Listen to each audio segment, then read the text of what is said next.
Hi guys! So ngayon po tuturuan ko kayo kung paano mag-download ng Zombie Tsunami na may mod. So yung link po na dinownloadan ko po ay ilalagay ko po sa description. So i-check nyo lang po. Pero pakitapos po ng video ito, thank you. So open na po natin. Ayan na guys, na-open na natin. Hintayin na lang po natin siya.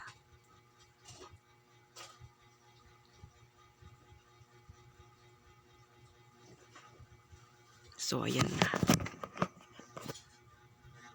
So ayan po, thanks for updating. So naka-earn po tayo ng 45 diamond. So okay lang po natin siya.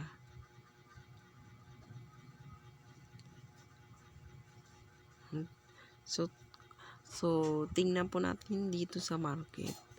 So kung makikita nyo po, ayun guys, napakalaki po ng pera natin.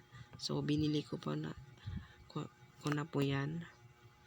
Dito pa po hindi pa po natin yan mabibili dahil wala pa po tayo sa sa kanilang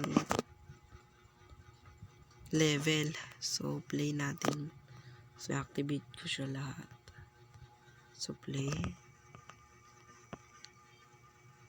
So ayan, napakaraming mga pedestrian na nasa highway.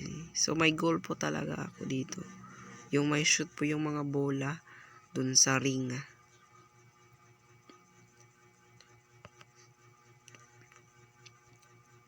So guys, kung nagustuhan nyo guys ang video ito, huwag kalimutang mag-subscribe and like.